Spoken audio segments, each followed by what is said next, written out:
Muito bem, tudo pronto para mais uma edição do Pode Dizer Podcast. Seja muito bem-vindo a mais uma semana de conteúdos especiais para você. Você sabe, Fábio Ribas aqui e ao meu lado sempre ela, Tauana Caroline. Boa noite, pessoal. Tudo bem com vocês? Como que você está, Fábio? Sempre muito bem, obrigado. E você? Que ótimo, eu estou bem também. Eu estou melhor ainda, sabe por quê, Tauana? Porque na semana passada nós fizemos uma provocação para os nossos inscritos. Se tivesse mais alguns, se eu não me engano, faltavam 20 inscritos para o nosso canal bater 10 mil. E adivinha? Falta 3. Pessoal, batemos! 3. Você não viu? Batemos 10 mil agora! Pode ver aí, ó. Acessa aí 10 mil inscritos no nosso canal do YouTube. A gente quer agradecer muito você que está acompanhando o Pode Dizer Podcast, dando aquela moral pra gente, clicando no sininho para se inscrever. E agora nós somos 10 mil. Estamos pegando a gafe e a gente quer subir o número 10 mil. O próximo, a gente quer 11. O próximo hoje. bate-papo sobre isso vai ser nos 20 mil. Ótimo. Então vamos lá, gente. Hoje nós vamos...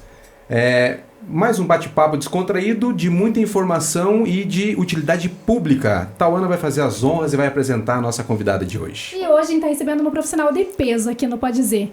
A gente está recebendo a doutora Dúnia Serpa Rampazzo. Ela é promotora de justiça aqui no Paraná. E eu vou ler um pouquinho do currículo dela porque ele é bem extenso.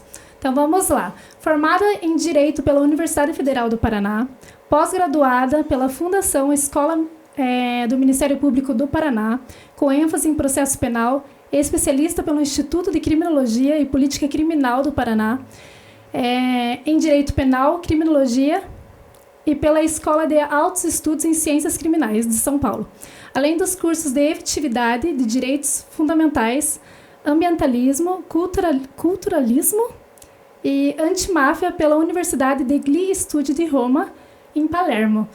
Que currículo! Meu Deus do céu, deu até um nervoso para falar tudo. Doutora, muito obrigada por ter aceito o convite e estar aqui com a gente hoje. Eu que agradeço a oportunidade de estar aqui conversando sobre assuntos muito importantes e que existe também uma curiosidade, da população em saber.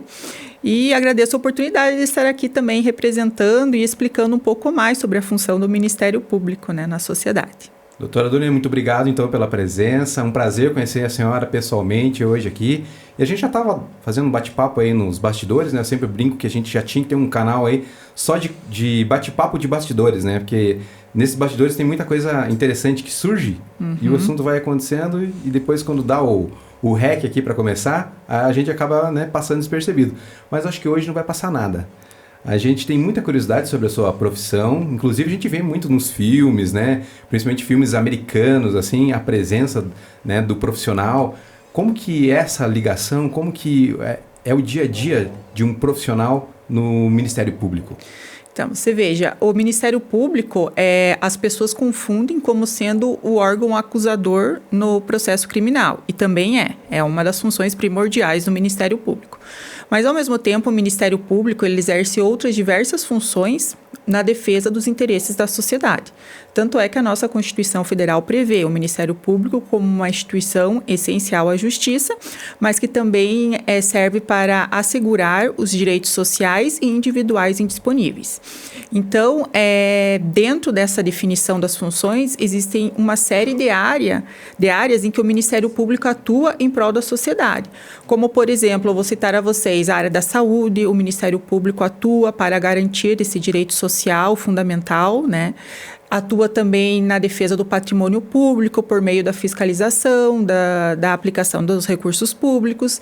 Também atua na área da infância e da juventude, protegendo e tutelando adolescentes e crianças em situação de risco, em situação de abandono. Também promove ali a defesa do meio ambiente, dos idosos, deficientes, direitos ao consumidor. Então, assim, não é somente na área criminal que há a atuação do Ministério Público, é também nessas outras áreas, Sempre o objetivo é defender os interesses da sociedade, da população. Com certeza. E assim, é um trabalho de uma responsabilidade extrema, Como que você lida com essa responsabilidade, no seu dia a dia? É uma responsabilidade, mas também é um privilégio, Poder ajudar as pessoas, poder ajudar ali na efetivação dos direitos fundamentais. Então, assim, é uma responsabilidade, exige bastante responsabilidade, mas também é um privilégio você poder ajudar as pessoas, ajudar o próximo e efetivar, na verdade, os direitos fundamentais, E o trabalho da promotoria também, Então, acho que como que... Eu sempre falo assim, vamos nivelar para todo mundo, ficar no mesmo patamar, para a gente entender um pouquinho o que faz necessariamente, né, a promotora de justiça. Então, no meu caso, eu atuo numa promotoria criminal, né? Então, a gente processa, oferece ação penal e acompanha todo o processo criminal quando acontece um crime.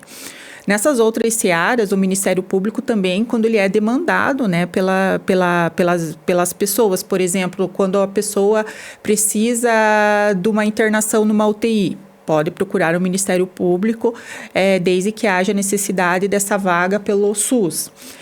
Também na área que está acontecendo um desmatamento na área ambiental, também pode procurar o Ministério Público. Ou o Ministério Público de ofício, né, atua na fiscalização da aplicação dos recursos públicos, por exemplo, da aplicação das verbas públicas, né, fiscalizando licitações, fiscalizando o próprio Poder Executivo, né, no que está sendo aplicado os recursos públicos. Também o Ministério Público atua na defesa dos grupos vulneráveis, como eu já disse, idosos, deficientes, crianças e adolescentes, né? Então, assim, a atuação do Ministério Público é em todas essas searas. A minha, atualmente, é apenas na área criminal, mas nós já atuamos no início da carreira em todas essas áreas, nas comarcas menores, né? Aqui, Guarapuava, como é uma comarca de entrância final, existe uma divisão do trabalho entre vários promotores de justiça, né? Nessas diversas áreas aí que eu mencionei. Entendi. E antes, é legal abordar, né, que ela falou que é bom ajudar as pessoas, mas antes a doutora foi delegada, né, Sim. no Rio Grande do Sul. Conta um pouquinho como que foi essa transição de delegada para o Ministério Público. Sim, na verdade, assim, eu desde a faculdade eu sempre me interessei muito pela área criminal, né? Sempre foi a área que me instigou, que eu desenvolvi pesquisas acadêmicas, procurei me especializar, procurei fazer pós-graduações nessa área, na área criminal. E assim, quando você se forma, você fica naquela situação, naquele limbo, né? O que eu vou fazer da minha vida? E eu sempre tive em mente prestar concurso, principalmente para o Ministério Público. Tanto é que logo que eu me formei, eu fiz a escola do Ministério Público, que é uma pós-graduação específica voltada para a área, né? Que se chama FEMPAR aqui no Paraná. E só que eu não poderia fazer imediatamente concurso para o Ministério Público, porque a nossa lei exige que tenha os 3 anos de prática jurídica, os 3 anos de exercício da atividade jurídica, né? Então, daí que eu pensei, qual a carreira que me proporciona atuar na área criminal, que é a área que eu tenho mais afinidade, mas que também possa me dar essa prática jurídica para futuramente ser promotora de justiça. Então, foi o concurso para delegado de polícia que eu fiz. Passei logo ali nos primeiros anos de formada, no primeiro ano de formada eu já passei e fui trabalhar em Porto Alegre. Eu exerci a profissão de delegada na capital mesmo, em Porto Alegre, durante os 3 anos de prática jurídica e posteriormente daí eu consegui fazer o concurso do Ministério Público, né? Então essa transição aí, ao mesmo tempo, quando eu assumi o cargo para delegada de polícia eu tinha 25 anos, então eu era super nova, né? Aí foi um choque muito grande, né? Exercer de cara uma profissão assim é uma profissão que lida com pessoas perigosas, é uma profissão que demanda, assim, querendo ou não, uma atuação enérgica, né? Uma atuação, assim, de combate ao crime, né? Mas, enfim, isso me deu bastante experiência, porque quando eu ingressei no Ministério Público, eu já tinha toda essa experiência de como funcionava a investigação criminal, porque a investigação criminal, quando é feita pela polícia, ela sempre visa fornecer elementos para o Ministério Público, formar a sua opinião, que se chama opinio delicti, sobre o fato. Você vai oferecer a denúncia, a ação penal ou não. Então, toda investigação, ela é montada, ela é desenvolvida visando formar a opinião do promotor de justiça sobre aquele caso, se vai oferecer ação ou não. Então, ter trabalhado com essa fase pré-processual, com essa fase de investigação, me forneceu muita prática, Ficou com a casca grossa. Muita carga, né? Carga para eu conseguir exercer de uma forma mais, digamos assim, otimizada a função de promotora de justiça, né? E eu vi 2 coisas ali que eu imagino que foram desafios para a senhora. Primeira coisa, a idade, né? 25 anos, muito nova, e depois mulher. Sim. Em um ambiente extremamente masculino. Ia Sim. falar exatamente Como que isso agora. foi, Porque a concorrência, precisou, né, chegar como lá e trabalhar o dobro. Como é concorrido para uma vaga de delegado, né? Então, deve ter sido um peso na hora, não sei como que foi, né? A situação tão nova, exercer uma profissão muito concorrida, principalmente pelo público, pelos homens. Na verdade, quando eu prestei o concurso, eu prestei com a intenção de fazer um teste, né? Eu não sabia se eu seria aprovada e fui sendo aprovada nas fases, porque eu sempre fui muito estudiosa, assim, sempre fui uma aluna muito aplicada. Então, para mim, assim, foi de uma certa forma, assim, passei. Na outra fase, passei. E, assim, foi algo, assim, que foi uma conquista pessoal muito, muito grande. Fiquei muito feliz, né, de tão nova conseguir passar num concurso difícil. Mas, ao mesmo tempo, uma responsabilidade muito grande, né, para uma pessoa tão jovem. Mas, enfim, a vida, igual o senhor falou, né, ela criou uma casca, né, e a gente acaba aprendendo, né, aprendendo muito, né, na vida real, como que funciona o sistema, como é a vida real, muito diferente do que é nos livros, né. Então, os livros nos fornecem o arcabouço teórico, mas a vida real, a vida prática, a aplicação do direito na prática é muito diferente quando você está à frente ali, né, do caso, à frente do homicídio cometido para se investigar o homicídio, né? À frente do caso que vai ao júri como promotora de justiça, né? Então, na teoria é uma coisa, mas na prática é outra, né? Então, essa simbiose, né, entre a experiência e a teoria é muito importante, né? Do que ficar apenas na teoria, né? Sem dúvida, né? Já vivenciou, né, os dois lados, a parte prática, né, como a senhora falou mesmo, já presenciou diversas situações, com certeza, né? Sim. Difíceis, né, da vida policial, né? Porque eu sempre comento que a vida policial, ela fura uma bolha, né? Muitas vezes a gente nem tem noção do que está acontecendo em determinados locais, lá nos lugares mais humildes, muitas vezes, né? Sim. E a polícia, ela vai dentro, né, desses locais mais difíceis, assim, né? Essa transição de carreira e sair no ambiente, né, mais voltado para a prática e depois lá no Ministério Público, não tão de frente, cara a cara, assim, teve uma certa dificuldade para se acostumar? Não, na verdade, como eu disse, eu comecei de frente, né? Naquela questão ali de você estar em contato com o crime, em contato ali com a cena do crime, Sim. né? E isso me forneceu bastante subsídios para conseguir atuar de uma forma melhor como promotora, porque eu sei como é que funciona uma investigação criminal, eu sei como é fazer um local de crime, né? De homicídio, por exemplo.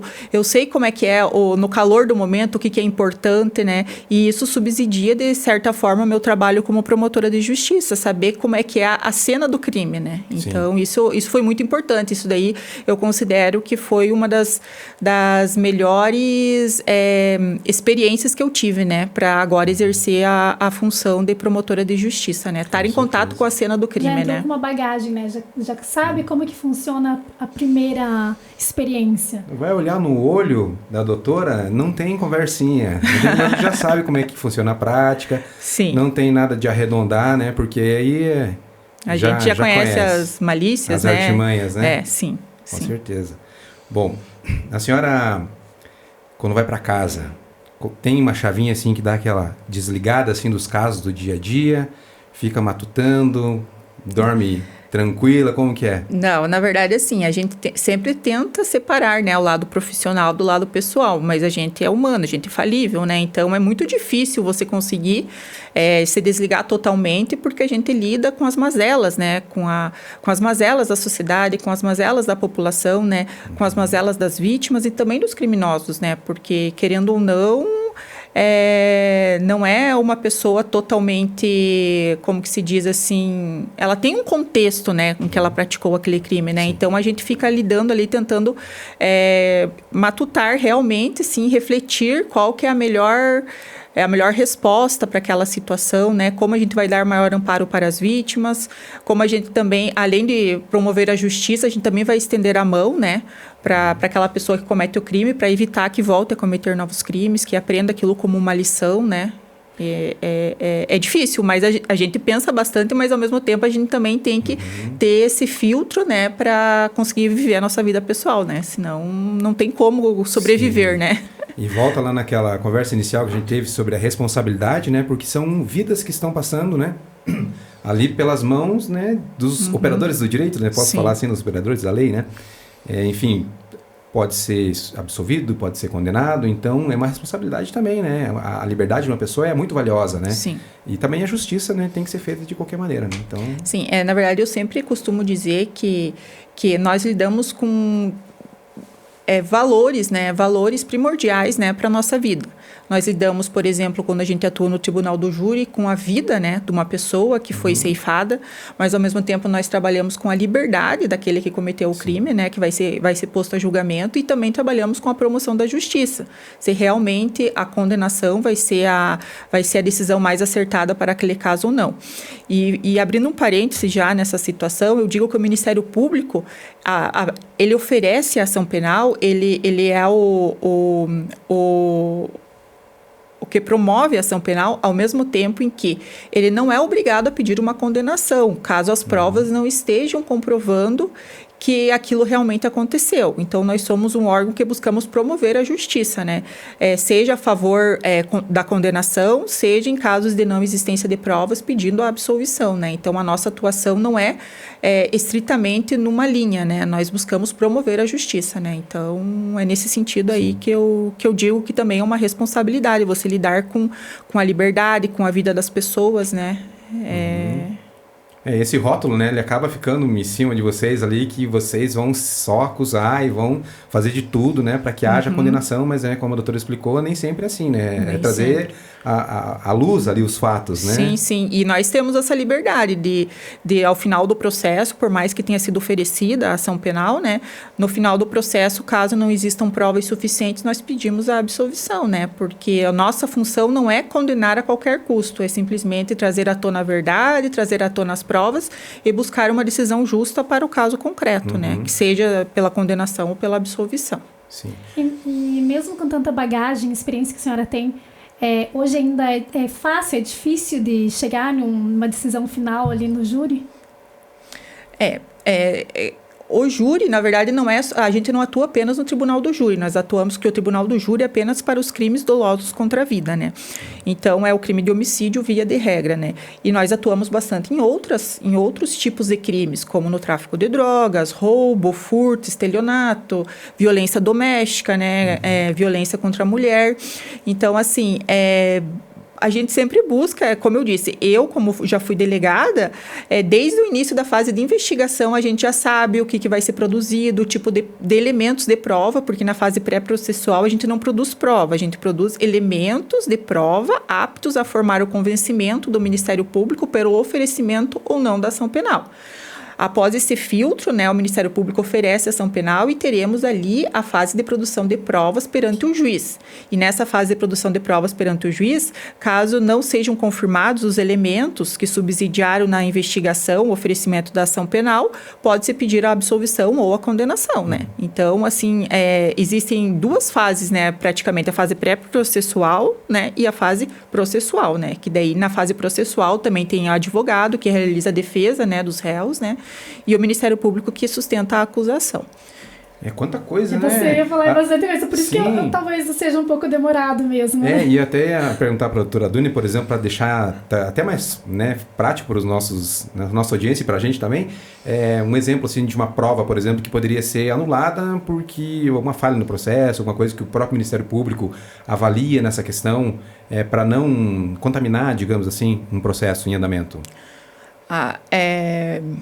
Por exemplo, uma testemunha que disse algo na fase de investigação e não repete o que ela disse na fase de investigação na fase processual perante o juiz. Então, essa testemunha, o que ela disse na fase policial não foi repetida, quando a prova foi judicializada perante o juiz, ela não manteve a mesma versão. Nesse caso, então, a palavra dela pode ser contestada, né? Não teria validade apenas a palavra dela dita na fase pré-processual, na fase policial, né? Então, seria uma hipótese em que o Ministério Público pediria a absolvição, porque na prova judicializada perante o juiz não foi confirmado o que foi dito lá na fase policial, Teve né? uma contradição ali. Isso. E aí esse é o momento que muitas vezes o Ministério Público tem um embate ali com o advogado, seja de defesa, né, ou de acusação. Vai acontecer esse debate lá eu não lembro agora se, de fato, o Ministério Público ele debate com os advogados ou não? Depende. No processo que não vai a júri, dificilmente ocorre esse embate, né? No processo que vai a júri, que existe esse discurso, os debates, a hora dos debates, né? Em que se afirma as provas produzidas, se busca comprovar para os jurados, né? Que são 7 pessoas da população que vêm a fazer o julgamento do caso, que há esse debate maior, né? No júri, júri, né? Não nos processos que não vão a júri, é mais difícil acontecer isso, né? E o tribunal do júri é um negócio sensacional também, né? Você já teve a oportunidade de participar no tribunal do júri? Ainda não. É muito interessante, assim. Na primeira vez que eu participei, a gente fica tenso na hora, né? Porque tem todo um ritual, tem todo um processo. Os advogados assim, são extremamente habilidosos ali para defender aquele caso ou para trazer. Então, é uma oportunidade, assim, muito interessante para quem não participou, né? Esse dia a dia. De conhecer como é que funciona o sistema de justiça criminal, né? E, assim, esses embates, muitas vezes, eles são bem acalorados, né? Sim. Ainda a doutora sente aquele calorzinho no coração antes de começar, assim? Claro, né? É, na verdade, um caso concreto que está posto nas nossas mãos, né? Ali para se buscar uma justiça, né? E a gente sempre fica, né? Apesar de a gente já ter bastante bagagem, né? De tempo aí, de profissão, né? A gente sempre fica, né? Com bastante adrenalina, né? Naquele momento, para vivenciar aquele momento, né? E o Tribunal do Júri também, a gente podia comentar um pouquinho como é que é formado o Tribunal do Júri. Muitas pessoas elas são convocadas ou elas devem se inscrever para participar do Tribunal do Júri, quando elas são juradas? Dá para ser das duas formas. A vara criminal que atua nessa parte do júri, ela busca, né, por meios até da lista de eleitores, né, pessoas habilitadas que não tenham antecedentes criminais, né, para vir fazer a lista dos jurados, como também o próprio cidadão pode buscar se inscrever, né, para se interessa e acha legal, né, pode se pedir para se inscrever para ser jurado. Aí dessa lista é feita uma lista anual, né, dos jurados, né, todo ano é feito o sorteio desses jurados, né, e cada mês é feito um sorteio para as sessões do mês do Tribunal do Júri, né. Daí dessas sessões do mês do Tribunal do Júri, dentre esses jurados selecionados, serão ainda sorteados 7 para participar daquela sessão em específico, né? Então, assim, é feito uma lista anual. Dessa lista anual são sorteados tudo por sistema eletrônico. As pessoas que irão compor, né, o conselho de sentença daquele mês inteiro dos processos julgados, pelo menos aqui em Guarapuava. E dessas pessoas sorteadas, ainda no dia do julgamento, são sorteadas 7, né, para compor o conselho de sentença. Então, de modo geral, a gente pode dizer que as pessoas que participam do júri lá são pessoas assim que têm que se orgulhar, porque são pessoas idôneas, né? Sim, na verdade eu sempre digo, quando atuo no Tribunal do Júri, que é uma forma de você exercer a sua cidadania, porque da mesma forma que você vota nos candidatos, no Poder Legislativo, do Poder Executivo, no Poder Judiciário, a forma de exercer a democracia é por meio da participação do povo no Tribunal do Júri, porque é a forma de você participar do Poder Judiciário, né? O cidadão que está ali, da mesma forma que ele vota nos candidatos do Poder Legislativo e Executivo, ali ele está representando o Poder Judiciário ao ser um jurado, né, de um caso concreto. Eu não lembro, eu vou fazer algumas perguntas assim que pode parecer bem, né, enfim... Mas acho que nos Estados Unidos você pode ir lá escolher para anular, né, alguns jurados. Aqui no Brasil é parecido também? Sim, aqui no Brasil tem essa possibilidade, que são as 3 recusas imotivadas, né? Então, a partir do momento em que os jurados são selecionados, são sorteados, tanto a defesa quanto o Ministério Público têm a possibilidade de recusar sem motivo algum três jurados sorteados, né? Então, você não precisa ter uma justificativa concreta, né? Você, assim, acha que não vai ser adequado para aquele caso, não vai ser favorável para a sua tese, você pode recusar, né, aquela pessoa, né? Sim, que vamos pensar assim, se tem um júri que tem uma mulher e o caso é de feminicídio, né, não faz sentido para aquela pessoa chamar uma mulher, né, permanecer uma mulher no júri para... Devido à identidade que ela tem com a vítima, né? Também... A gente enfrenta casos assim, com certeza, né? Avaliar ali aquela situação, se a pessoa poderia favorecer ou não a defesa da tese dos advogados. Sim, a defesa da tese. Então, assim, existem essas recusas imotivadas, mas também existem as recusas motivadas, que é quando há grau de parentesco, quando a pessoa tem um grau de parentesco ou tenha conhecimento próximo da vítima ou do acusado, né? Isso comprovadamente, mas imotivadamente pode-se recusar 3 pessoas, né? Numa sessão do Tribunal do Júri. É muito interessante isso aí. Faz muito tempo que eu participei. Eu acho que quando tiver uma... Você participou como jurado? Não. Eu participei assistindo. Ah, tá. Não é só... Como jurado, nunca participei, não. Mas só o fato de estar lá, de ter bem essa emocionante. experiência, deve ser bem diferente. E é uma responsabilidade, assim, também para o próprio júri, né? Porque no final das contas, o júri vai fazer a votação, né? São 7? São 7. E aí a maioria que decide, Vai né? Mas a decide votação... em partes, né? Porque daí no final ainda o juiz que precisa fazer... Dá a sentença, né? Então, o jurado decide se condena ou absolve em relação às qualificadoras do crime de homicídio, né? E quem dá a pena, no caso, a sentença, a pena que será aplicada é o juiz togado, no caso, né? Como é que fala a quantidade de anos ali que, né? A quantidade de pena, né? Dosagem, a dosimetria da pena. Dosimetria, essa palavra. Dosimetria da pena. E o jurídico, ele tem isso, né? Tem essa formalidade na fala, né? Nomenclatura, né? Eu tô procurando as palavras aqui, porque, assim, quando a gente conversa com uma pessoa como a doutora, a gente procura as palavras para falar. E, assim, você vê que, às vezes, ele vai contaminando a pessoa, daqui a pouco, né, já tá... No juris de case, assim, que eles comentam às vezes?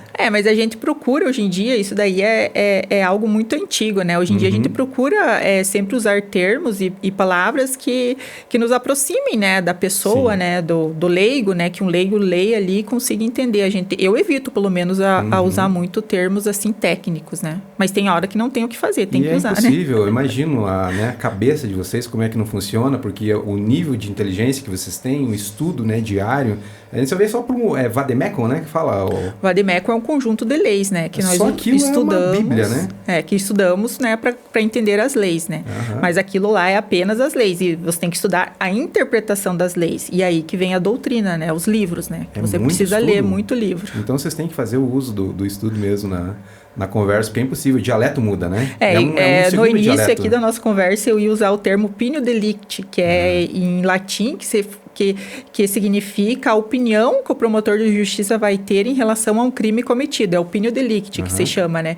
Para oferecer a denúncia ou não. Só que eu procurei não usar esse termo porque eu imaginei que ia ficar muito formal, né? A utilização desse termo. Mas no termo jurídico, no nosso campo jurídico, isso aí é uma fala básica, né? É algo que é bem comum, né? Vem muito do latim, né? Vem. Um que eu acho muito bonito essa palavra, que é o indúbio pro réu. Sim. O que é o indúbio pro réu? Explica para nós. O indúbio pro réu é um princípio, né, que diz que na dúvida deve-se absolver o réu, né? No caso de dúvida, o réu deve ser absolvido, né? Que é o princípio da presunção de inocência, né? Então, isso daí é um princípio, né? Muito respeitado dentro do processo penal, né? E até eu já faço um gancho com o que eu disse anteriormente, né? No caso do Ministério Público ter dúvidas, né? Ou do juiz ter dúvidas, né? Numa situação concreta, o réu deve ser absolvido, né? E não deve ser condenado em razão desse princípio da presunção da inocência. Dúvidas dos bastidores. Nesse caso, em caso de dúvida absolve-se o réu, existem muitos casos onde a falta de provas impede de condenar aquele réu, mas você, pela tua bagagem, pelo que você já, né, pela tua experiência, você tem certeza que é culpado, mas a falta de provas não permite com que a condenação aconteça? Então, aí na verdade, um dilema, né? Como eu disse, essa minha experiência que eu tive já trabalhando na polícia, trabalhando na fase policial e hoje em dia atuando no Ministério Público, me fornecem, assim, um arcabouço em que eu consigo, digamos assim, abstrair. Porque muitas vezes, quando um crime é cometido, você não vai ter uma prova ali contundente no sentido, assim, um flagrante delito. Muitas vezes, a prova surge de uma investigação, né? E essa investigação, ela nos fornece diversos elementos, nos fornece diversos indícios que, pela soma de todos eles, nos formam a conclusão de que aquilo aconteceu, né? Então, muitas vezes, uma certeza de que o crime aconteceu não vai ter uma prova, digamos, um selo carimbado ali que aconteceu como um flagrante delito, mas muitas vezes vai partir de elementos de investigação indiciários, né? Que nos permite formar a conclusão de que aquilo aconteceu, né? Então, aí vem também bastante da experiência, do tirocínio, né? De você conseguir fazer esse aglomerado de informações, esse aglomerado de indícios e tal, de provas ali, levar à conclusão de que aquilo aconteceu, de que o crime aconteceu. Porque às vezes também o advogado ele se apega do que ele tem, né? Ele tem uma abertura. Uma margem ali. Isso. E daí explora aquilo. Ele tenta derrubar a partir de uma pequena abertura, né? Isso, às vezes você como promotora, você está vendo que por mais que não tem os elementos suficientes, você sabe que é. Não, mas a verdade é assim, às vezes, assim, eu percebo até um questionamento muito comum, né? Mesmo com provas tão contundentes, como que você vai defender? Na verdade, a defesa tem toda a sua estratégia, né? De explorar ali uma pequena situação ali, transformar aquilo em algo grande para buscar absolvição, né? E é aquilo que eu digo, a defesa tem a obrigação, né, de defender ali a pessoa que está sendo acusada de um crime. Ela não tem como pedir a condenação, ela tem a obrigação de defender, né? Sim. Tanto a defesa paga, né, os advogados constituídos, né, que são pagos, que defendem os interesses dos seus clientes, quanto a advocacia pública, né? Eles não podem pedir a condenação de um réu. Já o Ministério Público, diante de uma situação ali de ausência de provas ou de uma situação concreta de provas fragilizadas que gerem a dúvida, pode pedir a absolvição, né? Então, a nossa função é promover a justiça. Condena-se no caso de existência de provas e absolve-se no caso da não existência de provas. Nós temos essa liberdade, né? Sim, porque a nossa função é realmente promover a justiça. Já a defesa, ela tem a obrigação de tentar absolver ali, né? Então, a gente às vezes vê interpretações de provas, né, errôneas, ou tentar descredibilizar algumas provas, né, em prol sempre da pessoa ali que está sendo acusada, né? Ou, no mínimo, pedir uma diminuição das qualificadoras, né? Retirar as qualificadoras. Aí diminui o tempo de prisão também, né? Sim, diminui a pena, sim. E uma coisa interessante também que, às vezes, a gente observa, assim, acontecer um crime de muita repercussão, por exemplo. Mas as pessoas sempre falam, o suspeito de ter cometido crime, tal. Sempre fala a palavra suspeito, né? Porque aí a pessoa não foi julgada ainda para ser, de fato, né, não ter virado réu, enfim, não ter sido condenada, né? Então, esse termo, ele é uma segurança também para a pessoa que está possivelmente ali naquela situação de crime, né? Então, nós temos a diferenciação. Na fase policial, na fase em que a pessoa está sendo investigada ainda, ela é considerada suspeito. Ela é considerada uma pessoa ali que está sob investigação. A partir do momento em que é oferecida a ação penal contra essa pessoa, ela se transforma em acusado e réu. Então, tem que haver oferecimento dessa denúncia, dessa ação penal, para ele deixar de ser suspeito e passar a ser acusado da prática de um crime, passar a ser réu no processo, né? Então, existe juridicamente essa distinção, né? Até para não causar depois uma situação, realmente a pessoa ser um suspeito, ser absolvida no final das contas e ser acusada injustamente antes, né, do condenado, que na verdade nós temos três hipóteses. Nós temos a situação de que a pessoa é suspeito, que é na fase de investigação, a pessoa que é acusada ou réu, que é no processo, durante o processo criminal, e a partir da sentença, né, que existem várias possibilidades de recurso, ele é condenado. Se ele for condenado, ele é condenado. Sim. E é somente quando essa decisão aí não existe mais a possibilidade de recurso, é que ele é definitivamente considerado condenado, né? Sim. Então, tem essas três fases. De suspeito, pode passar a ser acusado e réu, e depois condenado, né? Então, tem essas três... É um rito, tem que seguir certinho para não ter problema depois no futuro. Sim, é o processo penal, né? O que a nossa legislação traz, né? De ordem sequencial, né? Sim. Doutora, a senhora esteve à frente de grandes operações. Qual foi a mais marcante até hoje na carreira?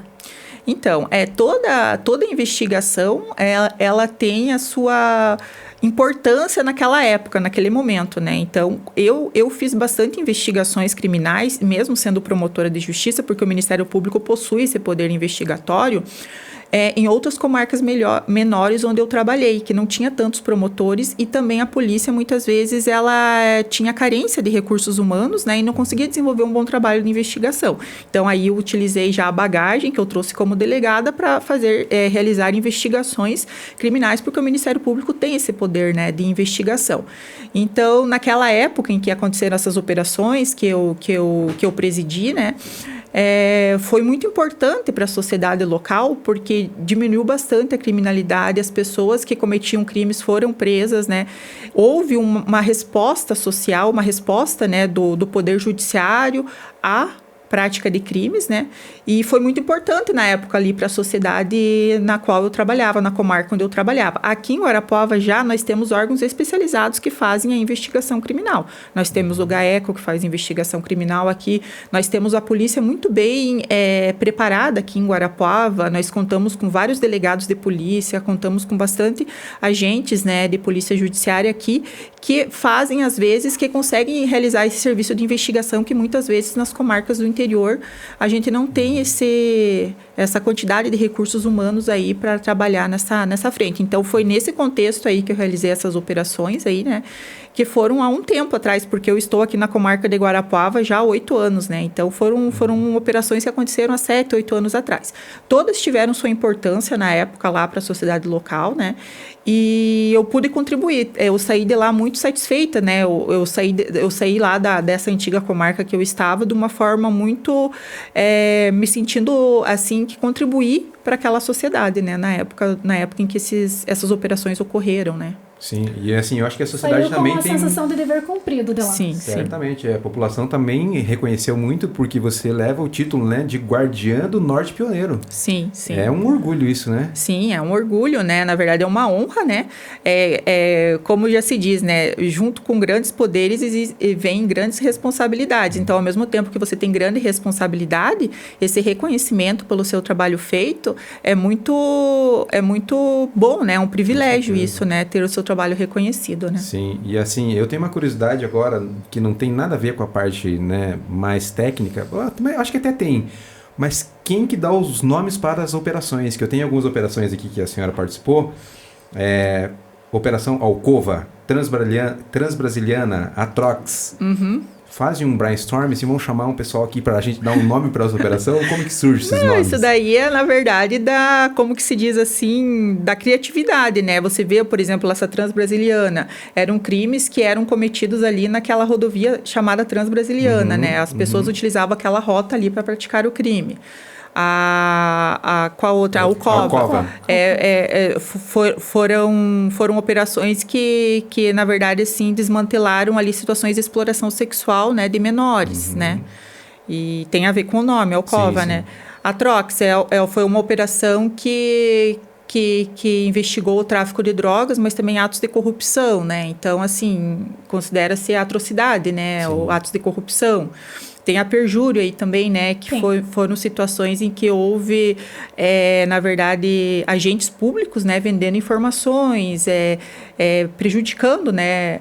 O próprio trabalho da polícia e do Ministério Público, né? Então, a gente tenta pegar alguma coisa do caso concreto para denominar aquela operação, né? Tinha que ter um Oscar no final do ano para juntar todos esses nomes aí e escolher o nome mais criativo. Porque são Mas as pessoas são criativas, né? As Com pessoas certeza. são muito criativas. São extremamente competentes, né? A doutora estava falando a respeito do trabalho da polícia, por exemplo, ali na Polícia Civil, né? Um trabalho primordial para o trabalho de vocês, que é onde forma ali todo o início do caso, a Polícia Militar que entrega lá na...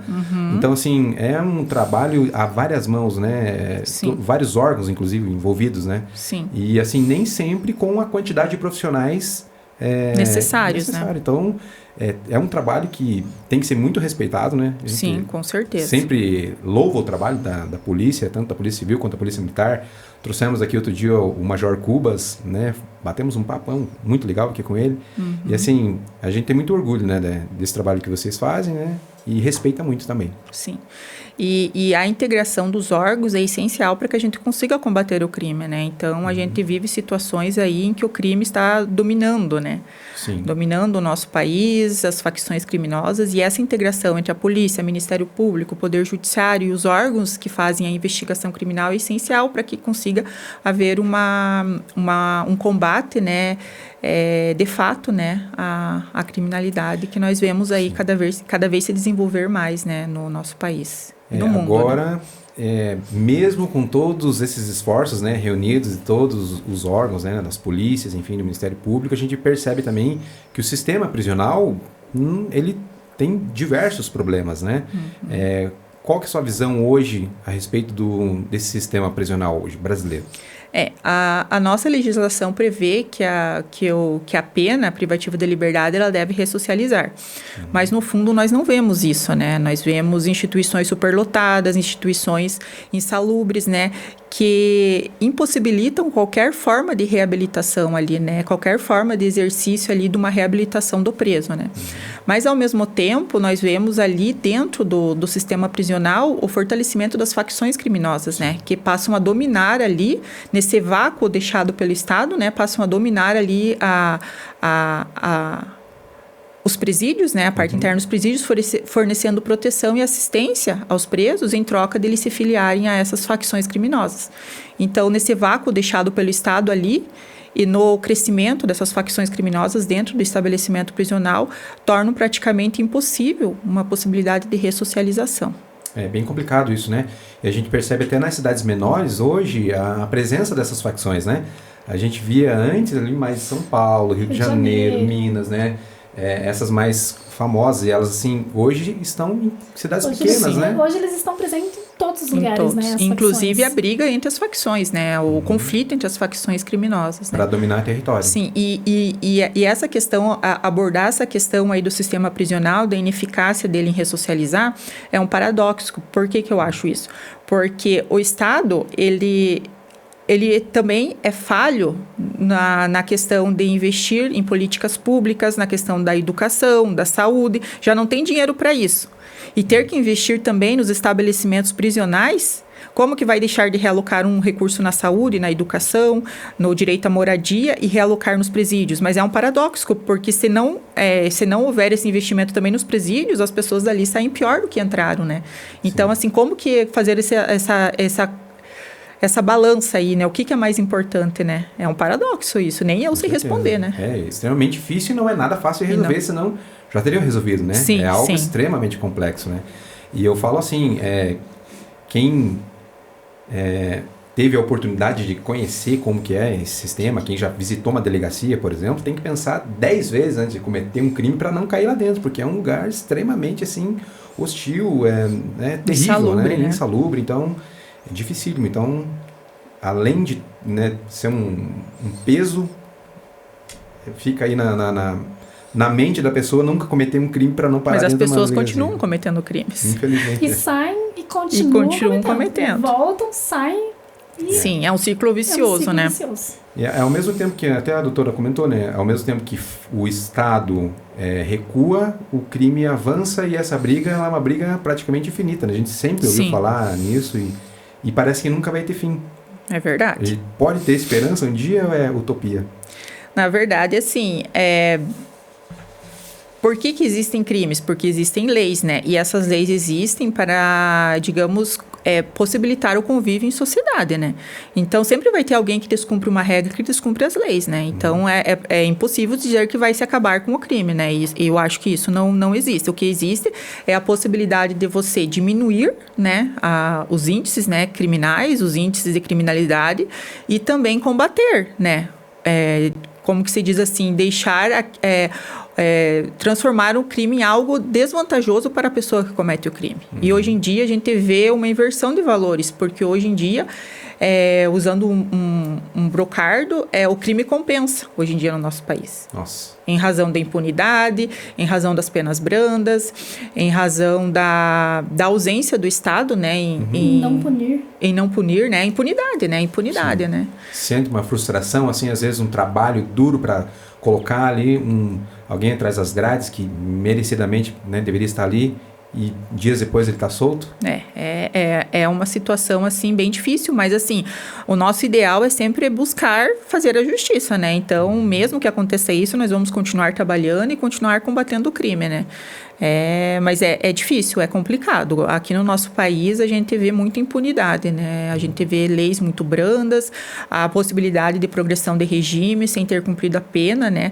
As penas já são... Eu considero que as penas são pequenas em muitos casos. E, além disso, não precisar cumprir toda a pena imposta, receber o benefício da progressão de regime, cumprindo ali 1/6 da pena imposta, gera mais, assim, essa sensação de impunidade, né? Porque a pessoa, apesar de ter sido condenada à pena ali, não cumpriu totalmente aquela pena, né? Sim. E já foi beneficiado. A própria tornozeleira eletrônica acaba sendo também algo que beneficia quem não deveria ser beneficiado. Sim. Em alguns casos, né? Nós temos a tornozeleira eletrônica, né? Que é um dispositivo que hoje em dia, no Paraná, por não termos um regime semiaberto, eficaz, que deveria ser a pessoa ficar parcialmente presa e parcialmente trabalhando na rua, nós não temos um sistema assim no nosso estado. Então, muitas vezes, um preso no regime semiaberto fica de tornozeleira eletrônica, que é como se fosse um regime aberto, né?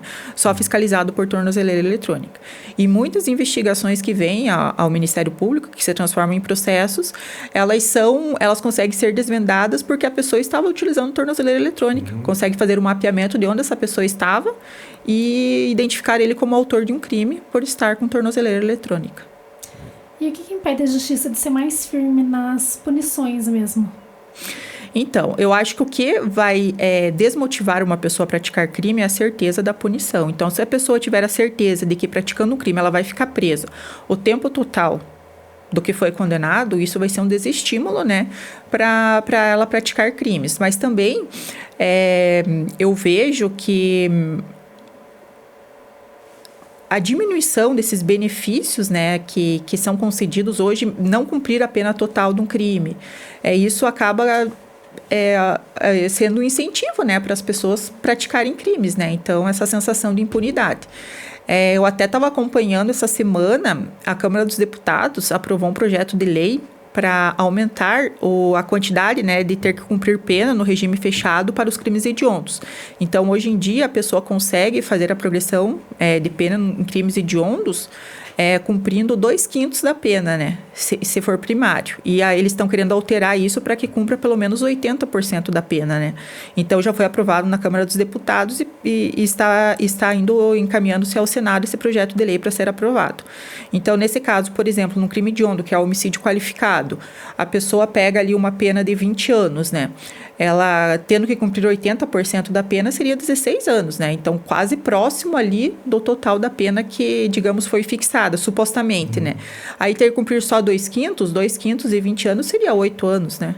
Nossa, é totalmente diferente, né? E, bom, sem falar que essa pessoa deveria também ter bom comportamento lá para ter esses benefícios, né? Sim. Então... Tem que ter o bom comportamento, avaliação, né? E enfim, como a gente já disse aqui, é um círculo vicioso, porque ao mesmo tempo em que a pessoa vai presa e tem que pagar por um crime, lá ela acaba tendo contato com facções criminosas e acabam, em troca de proteção, em troca de uma assistência ali interna, se faccionando ali, né, e voltando para a rua e cometendo novamente crimes, né?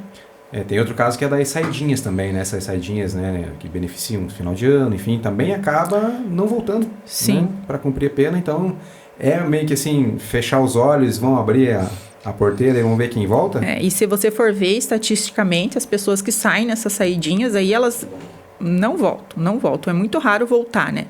Eu até estava escutando hoje no noticiário, né, uma situação em que houve a progressão de regime para uma pessoa que cometeu um crime hediondo. O livramento condicional. Ela conseguiu sair para a rua e logo ali já cometeu 6 crimes.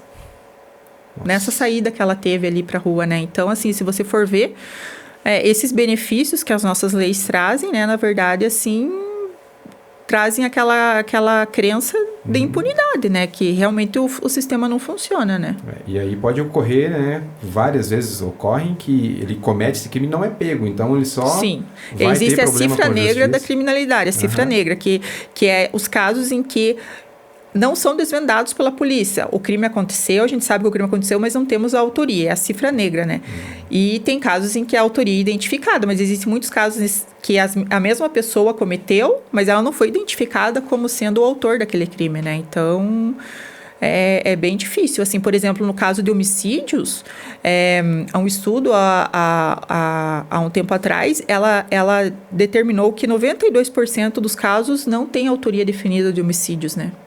E apenas 8%. 8% que tem autoria definida e que mesmo assim ainda tem que passar pelo crivo, né, do judiciário, pelo crivo do tribunal do júri, né? E não quer dizer que esses 8% serão condenados, né? No final do processo. E até a condenação é um tempo longo também, né? É um tempo longo. Sim, nossa, tem processos que se arrastam, né, por anos e anos, então...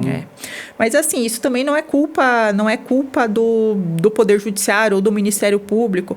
Na verdade, é todo o sistema, né, que o nosso sistema de justiça, ele prevê diversas possibilidades de recursos, né, diversas possibilidades dali de você anular uma prova. Então, assim, o próprio sistema, né, o processo em si, né, ele dá diversas possibilidades ali, né, que impede o funcionamento rápido, né? Sim. Triste. É, bem complicado, né? Bom, a gente falou agora há pouco de alguns casos de grande repercussão, né, que a senhora participou, e tivemos um que teve muita repercussão nacional e até fora do Brasil, né, que foi o da Tatiane Spitzner. E a senhora esteve à frente ali desse caso, né, participou ativamente ali, como que foi todo esse desenrolar ali diante da mídia, principalmente, né? Sim.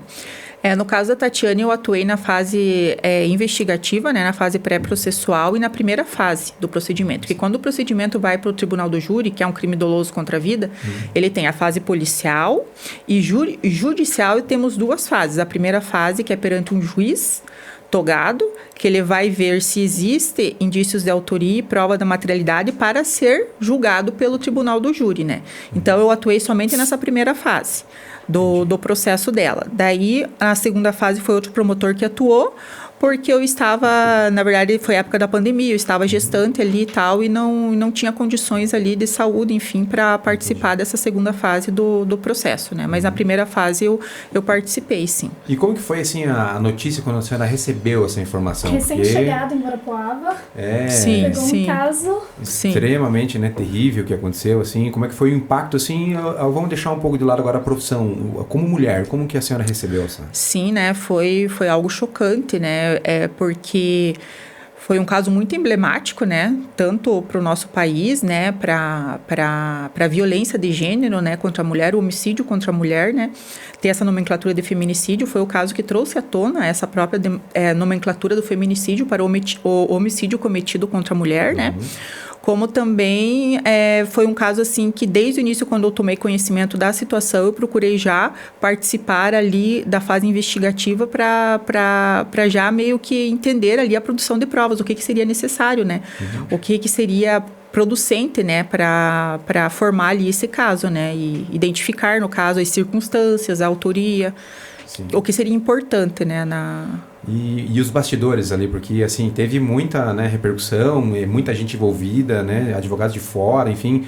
Como que foi esses bastidores ali? Era um clima tenso? Era mais de troca de informação? Como que foi isso aí? Foi um clima, assim, bem difícil, né? Porque ao mesmo tempo em que aí tinha um caso sério, né? Um caso de muita responsabilidade nas mãos, havia muita, digamos assim, curiosidade, né? De saber sobre o caso, de saber sobre a situação, e isso acabava também, de certa forma, sufocando, né? E a nossa atuação. Mas, de qualquer forma, aí houve a atuação da forma como deveria ser feita, né?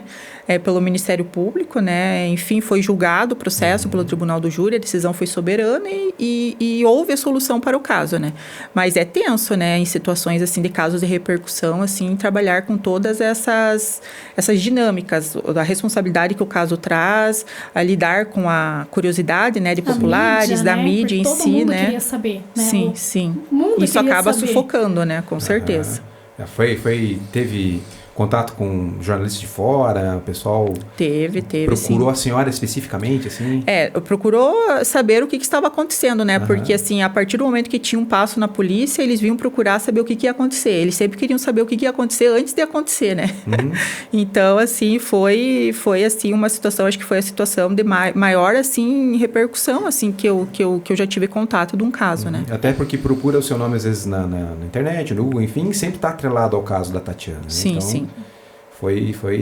E foi um caso também emblemático no nosso país, né? Porque, querendo ou não, foi o caso que trouxe à tona, né? O que é o feminicídio, que antes não se ouvia falar. Antes, o crime de homicídio contra a mulher por situação de gênero, por violência de gênero, ela é simplesmente classificado como homicídio contra uma mulher. A terminologia feminicídio veio à tona com esse caso, né? Que trouxe aí a discussão, né? Sobre o que é o feminicídio, também trouxe à tona também a existência das diversas violências, né, que já eram previstas na Lei Maria da Penha, mas que muitas pessoas não tinham conhecimento do que eram essas violências, né? E também, tanto foi importante, né, esse caso, que trouxe, né, a denominação o dia em que aconteceu o fatídico lá, né, que a Tatiane foi vitimada, se transformou no Dia Estadual do Combate ao Feminicídio, né, no nosso estado. Dia 22, né? 22 de julho. Teve muita visibilidade, até porque as provas, né, estavam na internet, estão, na verdade, né? Então, chocou todo mundo, a população inteira, né? Foi algo muito triste. E para nós, mulheres, ver aquela cena de violência, né? Doía, né? Nossa, com certeza. A gente, né, percebeu ali a dor da família, acompanhou, né? Sim. Nós que somos aqui da cidade, passar por perto do local. Sim. Assim, uma sensação ruim, né? E pelo que a doutora falou, o próprio caso Maria da Penha e o Tatiane Spitzner foram, vamos dizer, 2 divisores de água, né, para essa questão da violência contra a mulher. A Maria da Penha foi, na verdade, uma pessoa que sofreu diversos tipos de violência, que inclusive deu o nome, né, a lei que coíbe, né, e que trata da violência contra a mulher, né. O caso da Maria da Penha foi algo que foi até para a Corte Interamericana de Direitos Humanos, né, e que condenou o Brasil a indenizar ela pela inércia, pela omissão, pela demora no julgamento, né, e também obrigou o Estado brasileiro a fazer uma lei que realmente tutelasse as mulheres em situação de violência doméstica. Já o caso da Tatiane, ela trouxe à tona o que é o feminicídio, né, que as pessoas não ouviam se falar o que era o feminicídio, apesar de já existir como qualificadora do crime de homicídio no Código Penal, a terminologia feminicídio não era muito difundida, né? Então, esse caso trouxe à tona o que é o feminicídio. E isso ajudou também até a desenvolver pesquisas, né? Desenvolver estatísticas a respeito do crime de homicídio contra a mulher por situação de gênero, né?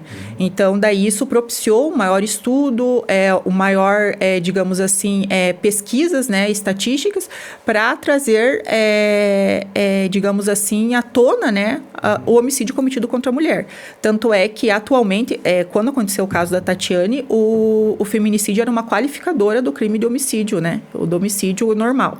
Hoje em dia, né, em 2024, veio uma nova lei que passou a prever o feminicídio como crime autônomo, né, no Código Penal, e dentro do feminicídio, as suas próprias qualificadoras, né, por exemplo, o feminicídio cometido contra a mulher gestante ou 3 meses após o parto, o crime de feminicídio cometido na vigência de medidas protetivas de urgência, que são medidas que visam afastar o agressor da vítima, o feminicídio cometido na frente de crianças, né, de ascendentes ou descendentes da vítima, né. Já peguei casos aqui em Guarapuava em que houve, né, a prática do feminicídio na frente do filho do casal, né, que é algo totalmente traumatizante para a criança, né.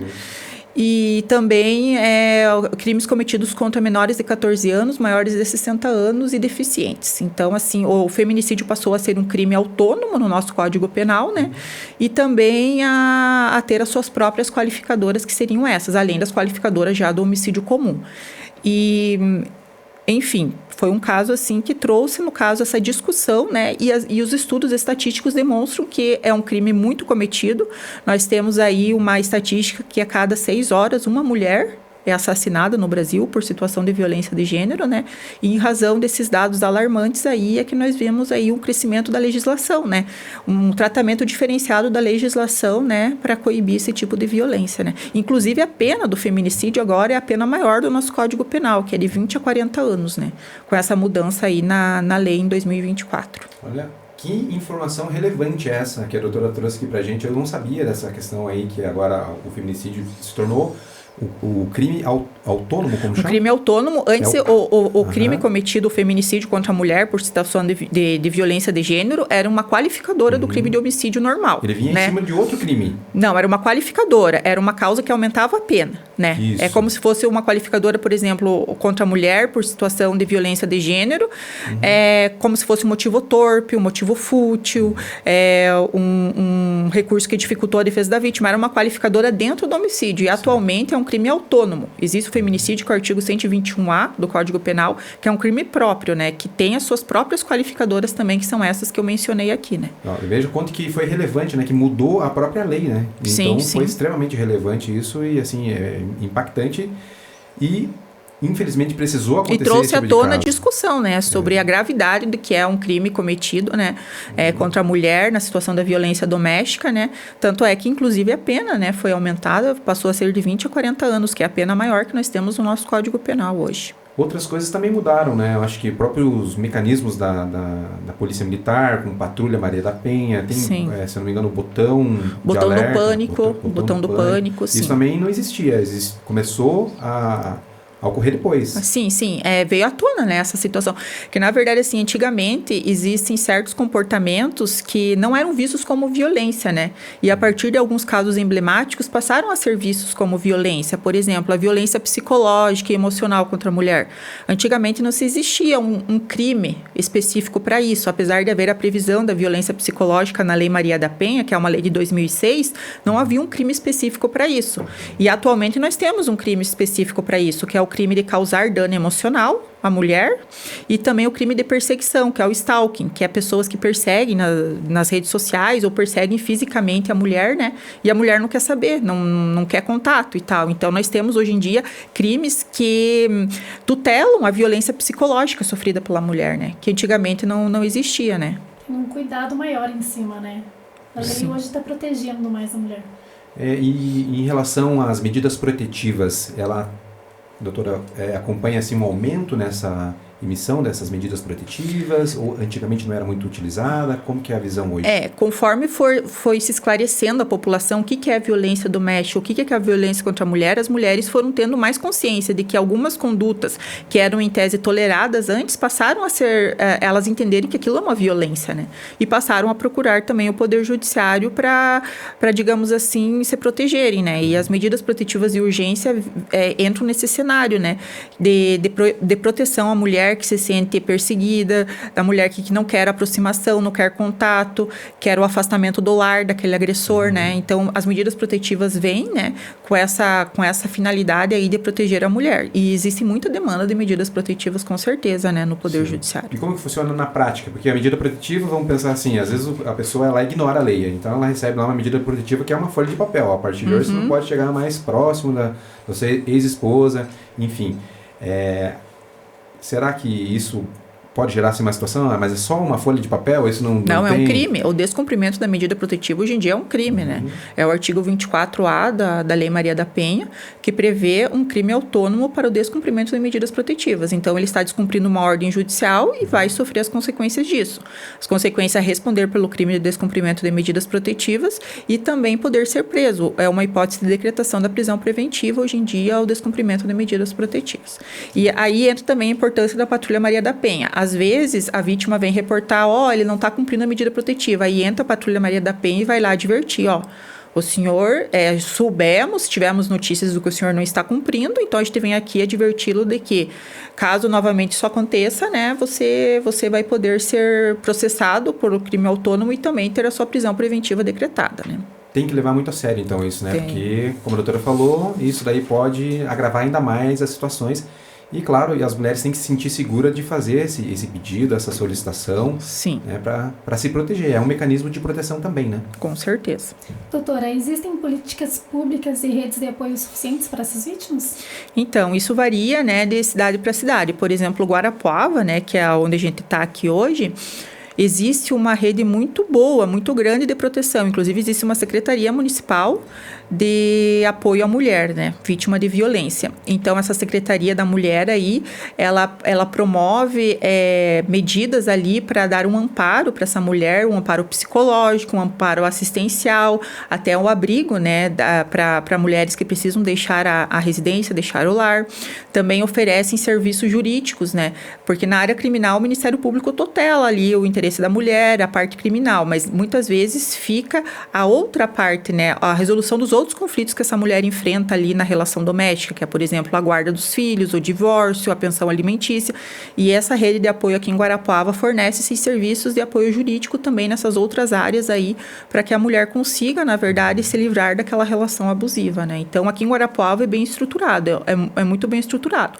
Agora, em outras cidades, eu não posso dizer a vocês, porque eu não... Mas eu vejo uma tendência de cada vez haver um aprimoramento, né? Uma melhoria nessa questão aí da defesa dos interesses, né, das mulheres. Sim. Tem a Casa da Mulher Brasileira também em alguns locais, né? Sim, aqui em Guarapuava tem também. Tem também. Tem, que acolhe as mulheres que precisam deixar o lar, né, que não querem ficar no lar e tal, e vem para a Casa da Mulher, né? E essa é uma estrutura, assim, que me parece ser uma das mais eficientes, né? Porque aí tira a mulher daquele cenário de violência, muitas vezes, leva ela para um local protegido, ela tem tempo de refletir, de pensar, de se vai viajar, se E vai tem voltar a todo o trabalhar. amparo, né? E tem um amparo. E muitas vezes a mulher depende financeiramente do agressor. E também nós temos aí algumas políticas que buscam também inserir essa mulher no mercado de trabalho, essa mulher que depende financeiramente do agressor, para que ela consiga a sua independência financeira, né? E ter a sua vida própria, né? Não seja dependente, né? Do agressor ali, do ambiente doméstico. Essa rede, ela, na verdade, dá tudo suporte, né? Porque não é só o financeiro, é o psicológico, né? Então tem as psicólogas, tem um acompanhamento. Sim. Que é necessário nessa Aqui em fase. Guarapuava é muito bem estruturado. Que bacana. E dá para apertar um pouquinho mais ainda, ficar um pouquinho mais rígido as leis, ampliar os sistemas de controle para acolher essas mulheres? Então, nós, na verdade, tecnicamente, na lei, nós temos já a previsão. O que depende é a execução dessas leis, né? A executar políticas públicas que realmente façam valer a lei, né? Mas a gente vê hoje uma melhoria absurda, assim, uma melhoria muito grande no oferecimento desses serviços desse amparo às mulheres, né? Vítimas de violência. Muito bem. Dá para ver que a senhora é muito realizada na profissão, né? Sempre estou terminando os episódios assim, perguntando se o nosso convidado é realizado na profissão. Vou perguntar para a senhora é realizada na nossa profissão? Sim, eu sou realizada. Na verdade, assim, a principal realização minha é poder ajudar as pessoas, né? Poder, assim, atuar como agente de transformação social, no sentido de trazer uma sociedade mais segura, trazer uma sociedade mais pacificada para as gerações futuras, mas também, ao mesmo tempo, garantir direitos fundamentais, né? Na função do Ministério Público, né? Garantir esse apoio às vítimas de violência doméstica, garantir que as pessoas que cometam crimes venham a ser punidos efetivamente, né? Então, assim, é toda uma gama, né, de atribuições que traz uma realização pessoal muito grande. E a melhor forma de você ver a sua realização é ver um agradecimento ali, né? Um reconhecimento da sociedade, um agradecimento de uma vítima, né? Enfim, dos familiares da vítima, né? Então, isso se transforma muito numa realização muito grande, né? Poder ajudar as pessoas, né? Bom. Eu tenho 2 públicos que eu gostaria que a senhora mandasse uma mensagem ou falasse diretamente com essas pessoas. Primeiro são as mulheres que estão ingressando na profissão hoje, assim como a senhora lá, 25 anos, né? Com um sonho de trabalhar no Ministério Público, de ser delegada. O que a senhora diria para essas mulheres hoje, para essas adolescentes, essas jovens aí? Sim, então que lutem pelos seus sonhos, que lutem pelos seus objetivos, porque ao mesmo tempo em que hoje nós podemos ocupar espaços públicos, as mulheres podem ocupar espaços públicos, né? Públicos e privados, que antigamente pertenciam só aos homens, né? Isso derivou da luta das mulheres no século XIX e no século XX, né? Então, quando as pessoas querem aquilo mesmo, querem um sonho, um objetivo, para que lutem, né? Como as mulheres lutaram para ocupar esses espaços hoje que nós ocupamos. Muito bem. E a segunda é para as mulheres que estão em risco, mulheres que muitas vezes se sentem ameaçadas, estão passando por algum momento de violência.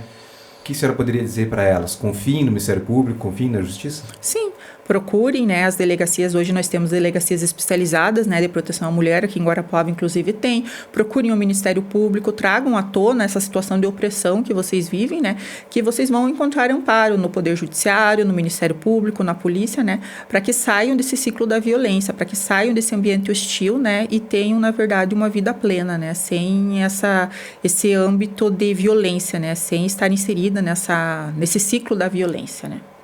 Que maravilha, não podia terminar de maneira melhor, né, Tauana? Exatamente. Ficou satisfeita? Ficou com dúvida ainda? Dúvida a gente sempre vai ter, né? Eu também, com certeza. Dúvida sempre, mas foi um episódio que alertou, né? Sim. Alertou as pessoas que estão assistindo, trouxe muita informação, e é um assunto que muita mulher hoje deixa de procurar os direitos, tem medo, na verdade, né? E elas hoje estão amparadas, serão amparadas. Serão amparadas. Então não deixem, né? Não sofram em casa, procurem ajuda, denunciem, porque a lei está aí para socorrer, né? E o sistema de justiça também para estender a mão, né? Exatamente. Com certeza. O pessoal pode dizer também serviço público, né, de utilidade pública. Por isso que se deve se inscrever, aumentar os nossos inscritos, que chegaram a 10 mil, e a gente agradece mais uma vez a todos vocês e agradece principalmente a doutora Dúnia por ter participado com a gente. Foi muito esclarecedor, a gente aprendeu muita coisa. A gente está aprendendo muita coisa, né, Tal? Mas, em especial, hoje nós tivemos uma aula de direito, uma aula sobre o Ministério Público.